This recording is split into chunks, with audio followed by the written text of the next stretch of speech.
Halo, salam sejahtera untuk kita semua. Saya ucapkan selamat pada teman-teman kelas 10 SMA Putra Nirmala yang telah sampai pada tahap penilaian akhir tahun di mata pelajaran Matematika Peminatan. Penilaian akhir tahun kali ini akan dikemas dalam bentuk penugasan, di mana akan disajikan video pembelajaran dan teman-teman bisa mencari permasalahan di dalamnya sehingga teman-teman bisa bereksplorasi dari informasi yang ada. Langsung saja kita lihat permasalahannya. Kali ini saya akan menyajikan permasalahan dalam bentuk proyeksi skalar ortogonal. Kalimat tersebut tidaklah asing karena sebelumnya teman-teman sudah belajar mengenai perkalian skalar dua vektor, yang mana artinya akan ada dua vektor yang dioperasikan dengan menggunakan operasi dot yang menghasilkan berupa skalar. Begitupun hal ini. Namun kali ini akan kita pelajari tentang proyeksi. Seperti apa contohnya? Perhatikan gambar berikut. Ketika kita punya vektor OA, di mana ini bisa kita sebut vektor A, dan vektor OB, yang mana ini disebut vektor B, serta sudut antara vektor A dan vektor B adalah theta. Nah, jika pertanyaannya garis OA diproyeksikan terhadap OB, ini garis OA diproyeksikan terhadap OB, maka ingat, yang diproyeksikan itu adalah OA-nya. Artinya ini titik A, ini kita proyeksikan terhadap OB. Yang namanya hasil proyeksi itu selalu ortogonal atau tegak lurus, sehingga akan menghasilkan vektor OC atau bisa disebut vektor C. Nah, berarti secara geometri untuk menyajikan proyeksi skalar ortogonal, di mana permintaannya tadi adalah vektor A diproyeksikan terhadap vektor B, maka hasilnya adalah vektor C. Ini ya, vektor C atau OC. Karena secara ilustrasi ada, maka kita bisa mencari panjangnya maupun vektornya dalam bentuk komponennya. Bagaimana caranya? Perhatikan di sini. Perhatikan segitiga OAC. Kalau kita lihat, itu akan membentuk segitiga siku-siku, di mana siku-siku di C. Sehingga untuk mencari panjang OC, dan di sini kita disajikan sudut, ada segitiga siku-siku, berarti kita ingat lagi trigonometri. Trigonometri apa yang bisa kita gunakan jika kita punya sudut, punya sisi miring, dan punya sisi alas? Ya, betul sekali, kita bisa gunakan kosinus, yang mana perbandingan kosinus theta adalah sisi samping berbanding sisi miring, yaitu panjang OC berbanding panjang OA. Sehingga dari sana kita bisa mencari panjang OC. Panjang OC-nya akan sama dengan panjang OA dikali cos theta. Karena OA bisa disebut sebagai vektor A, maka kita bisa cari panjang OC itu sama dengan panjang A dikali cos theta. Permasalahan yang timbul, bagaimana ketika tetanya tidak diketahui? Berapa besar derajatnya tersebut? Maka teman-teman harus mengingat kembali operasi apa yang melibatkan cos theta di materi sebelum-sebelumnya. Ya, teman-teman bisa mengingat perkalian skalar dua vektor. Ketika ada A dot B sama dengan panjang A dikali panjang B dikali cos theta. Sehingga untuk mencari cos theta-nya, kita bisa dengan cara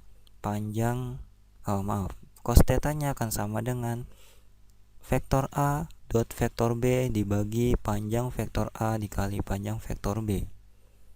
Maka yang tadinya panjang OC itu sama dengan panjang A dikali cos theta, kini cos theta-nya bisa kita ganti dengan mensubstitusikan apa yang sudah kita dapat tadi ini dari hasil mengingat perkalian skalar dua vektor. Sehingga panjang OC-nya akan sama dengan panjang A dikali vektor A dot vektor B per panjang vektor A dikali panjang vektor B. Karena masing-masing memiliki panjang A, panjang vektor A di pembilang maupun di penyebut, maka kita bisa mengeliminasi. Menghasilkan, ya, karena OC ini sudah kita simbolkan dengan vektor C, maka kita bisa ubah juga OC-nya menjadi C. Jadi panjang C sama dengan A dot B dibagi panjang vektor B. Sehingga panjang proyeksi A ke B adalah vektor A dot vektor B dibagi panjang B. Ya, lalu bagaimana untuk mencari komponen vektornya?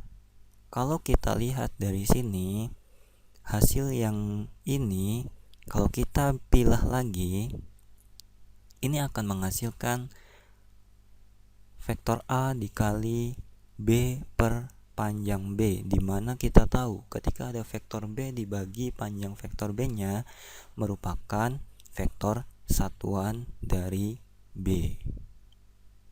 Kalau ada A dibagi panjang vektor A, ya berarti merupakan vektor satuan dari vektor A. Sehingga bisa kita cari untuk menentukan vektor proyeksinya masih sama. Ya, sehingga kita bisa mencari vektor proyeksinya dengan memperhatikan kembali gambar ini.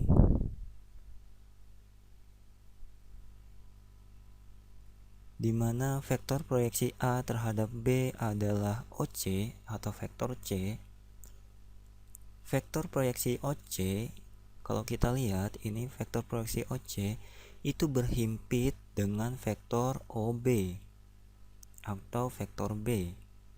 Sehingga kita bisa mencari vektor OC-nya atau vektor C-nya dengan cara apa? Panjang OC dikali vektor satuan B. Sehingga karena panjang OC sudah kita dapat tadi, yaitu vektor A dot vektor B dibagi panjang vektor B, dimana kita kalikan lagi dengan vektor satuan B-nya, yaitu vektor B dibagi panjang vektor B. Atau bisa kita tulis vektor C itu sama dengan vektor A dot vektor B dibagi panjang vektor B yang dikuadratkan dikali vektor B. Jadi vektor proyeksi A terhadap B adalah, ya, seperti tadi, yaitu A dot B per panjang vektor B dikali vektor B dibagi panjang vektor B, atau bisa ditulis dalam bentuk seperti ini. Jangan lupa untuk mencari panjang dari sebuah vektor itu bisa kita cari dengan cara mengakarkan hasil kuadrat dari komponen-komponennya. Misalkan ada vektor 2 dimensi yaitu X dan Y, maka untuk mencari vektor tersebut, mencari panjang vektor tersebut adalah akar dari X kuadrat ditambah Y kuadrat, sehingga kita akan mendapatkan panjangnya. Ya, itulah permasalahan yang saya sajikan. Adapun tugasnya, yang pertama, jika diketahui vektor A dan vektor B sebagai berikut, tentukan secara geometri panjang proyeksi vektor B terhadap vektor A. Kemudian, nyatakan vektor A dan vektor B dalam komponen vektor 3 dimensi. Dan carilah proyeksi skalar vektor serta vektor proyeksinya. Ya, artinya teman-teman bebas untuk menentukan komponennya di setiap vektor. Misalkan vektor A-nya teman-teman mau ambil komponen X-nya berapa, Y-nya berapa, Z-nya berapa, begitupun yang B-nya. Setelah teman-teman sudah menentukan itu, maka carilah proyeksi skalar vektor dan carilah vektor proyeksinya. Selamat bertugas, selamat berkarya, dan sukses selalu untuk kalian.